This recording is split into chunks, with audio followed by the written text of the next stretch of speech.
Good afternoon. My name is Tony Wade with Agilent Technologies, and we wanted to talk to you a little bit about a product we have here. It's called the Signal Surveyor.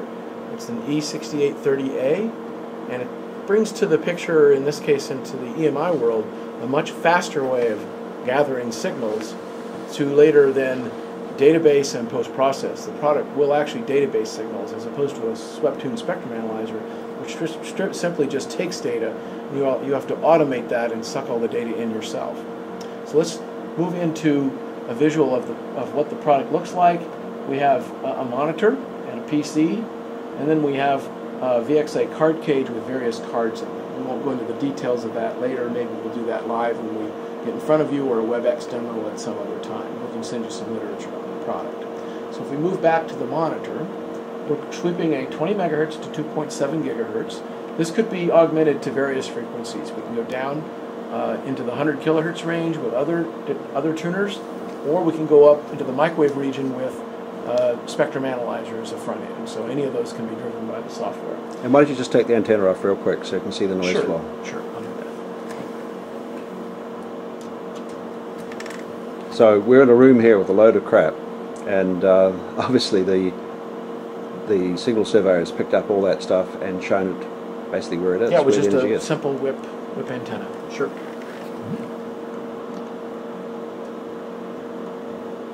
Yeah, we're not in a chamber. It's pretty rich, pretty rich environment.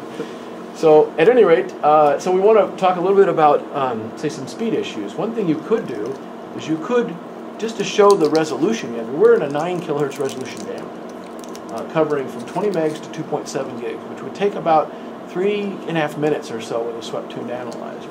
So if I go in here and I just highlight, say, part of this area, you'll notice that as I highlight, the resolution doesn't really go away. I have probably somewhere around 300 to 400,000 points in this region, where normally on a swept-tuned analyzer, you're probably in the 8,000 point region. So there's a lot fewer data points on a spec am, and unless you gather it all into a computer, you've really lost from sweep to sweep. The data's gone. In this case, we can actually database all the data that's shown, or all the data of interest.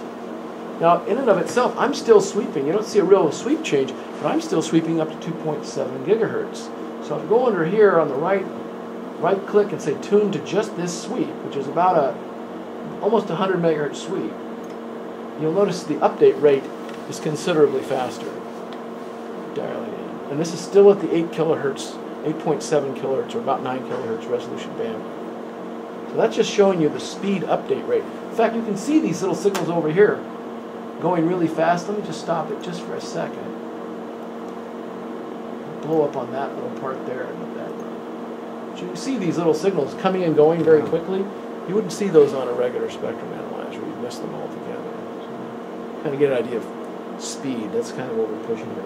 But the system really is broken into, the process of measuring signals with this system are in really 3 parts.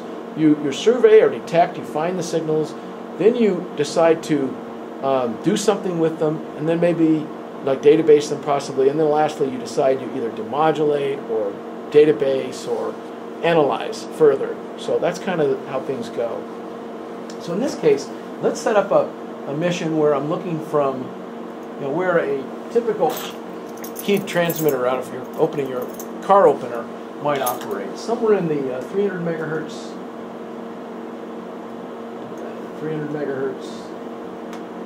to 400 megahertz region. So I'll type those numbers.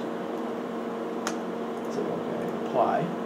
So now I'm covering from about 300 to 400, and I've got a little hot here. I'm going to turn that down. So let's show what happens when I key this. You can kind of see, if you look at it very quickly, there's a little bright line being generated. It's coming and going because it's actually pulsed. It's actually burst.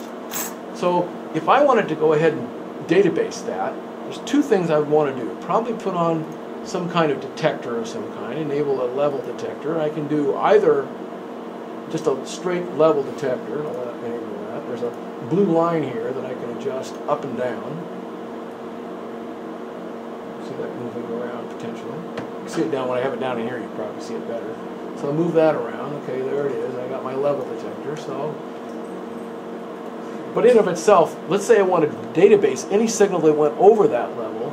Well, I'd go over here and change my layout, and I'd add something called an energy history. Now there's a history from before, so I have to clear that out. Let me go ahead and clear that list. Okay.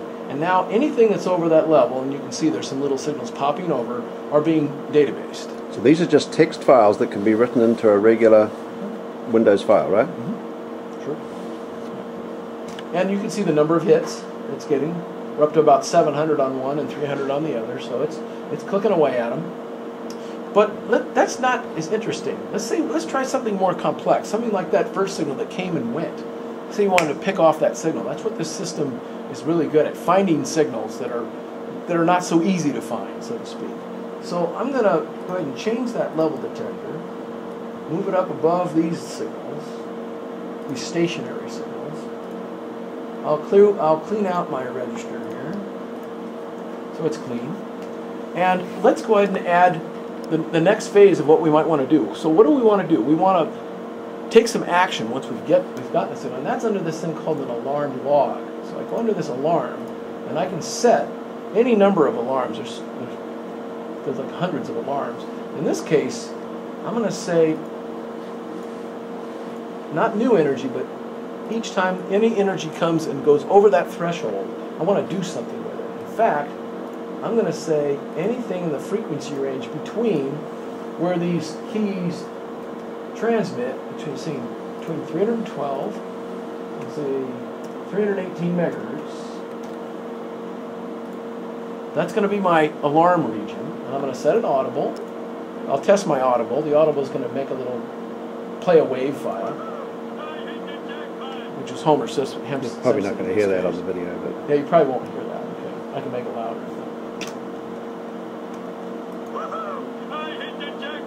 Might have heard that one. Yeah, we heard that one. So that's the alarm, and then I'll also send this all to a list. I'll send it to list 1. Let's apply that.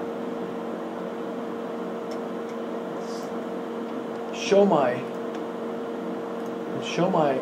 alarm. Let me pull that up. Alarm log. My alarm log. Pull that up, and I'm going to show my frequency list as well. Let me just set that up. These are all ways of pseudo automating this product so that it can gather data, database it, and take action on it. Without a line of code. No code.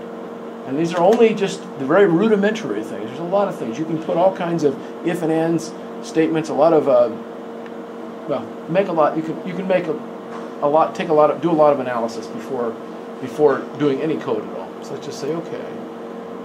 All right, so this time when I key it, I should see it show up, gather into my energy history, show up in the alarm, show up in the frequency list. Let's try that. Let's see if all those things happen.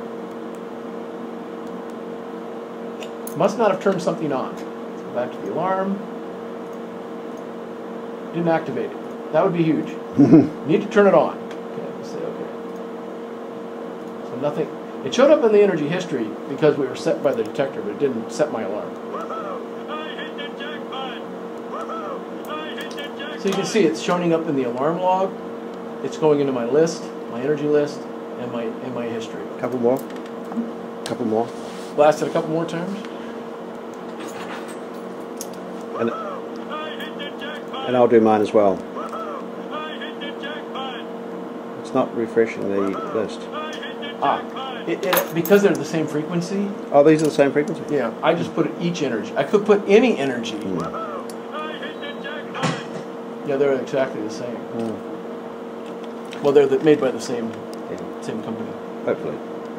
Great. I think that's all we need at the moment. The main thing is the WebEx demo is going to show you more of the functionality. We did this video simply so you could see the speed of the update. Sure. And that's the big issue here. And this is stuff you could never do with a spectrum analyzer. A, the speed, B, the databasing. Sure.